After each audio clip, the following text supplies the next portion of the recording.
Hello, in this video I'm going to show you how to install JIBB using the macro or on-device method. To get started, you obviously need to have activated your JIBB account as an account owner, and you've got to be logged into the admin portal.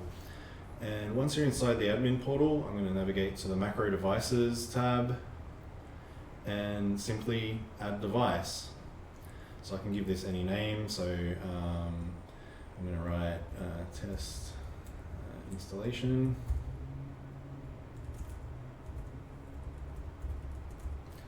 So once you've added the device, if you have other devices here, or if it's the first time, you won't see any other devices, but I'm going to then select this one and click on key.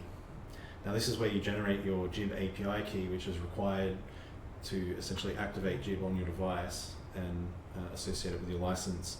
So I'm going to click generate. Now you only need to click it once, and then I highly recommend copying it and pasting it either in a Word document or somewhere that you can have a copy of it, because you won't access this again from this point. So I'm going to click copy, and then I'm going to go straight to the configuration button. Open the device configuration form. I'm going to paste that API key directly inside here.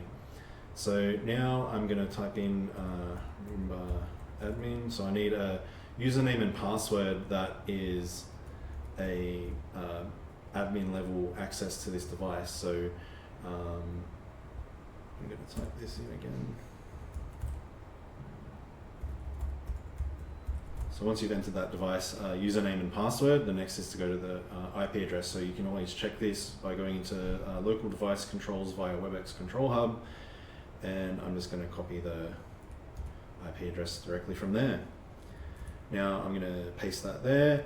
These additional options, such as select inputs and camera control, therefore if you have a Roomba or any other Room Series device that has other camera inputs like a PTZ or another camera input connected to it, and you want your JIBB users to be able to select between, say, camera 1 or camera 2, you would enable select inputs.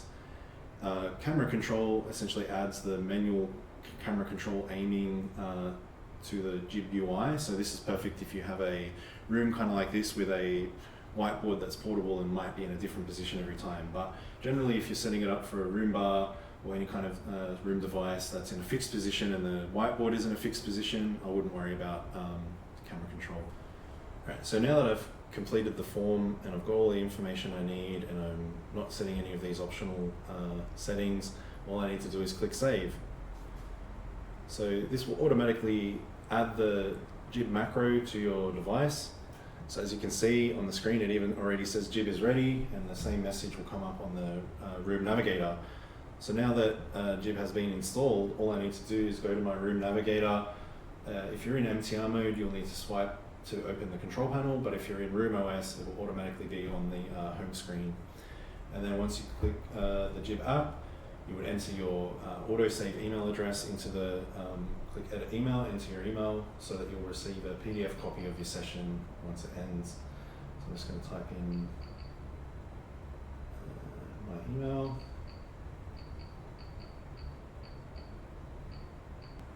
So I'm now ready to click start. As you can see, JIBB will launch a workspace. You'll see this loading spinner while the camera is loading and connecting to the JIBB workspace.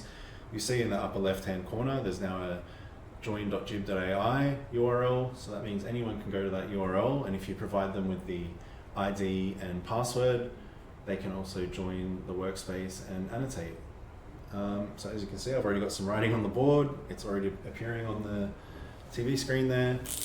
And all I need to do is continue drawing. I can rub things out. I can, let this autosave capture every significant moment. And so by the time I end my session, all I need to do is go back to the JIBB app, click stop, and I will receive my autosave PDF. So anyway, thank you for watching, and if you have any questions, please reach out to our support team. Thank you.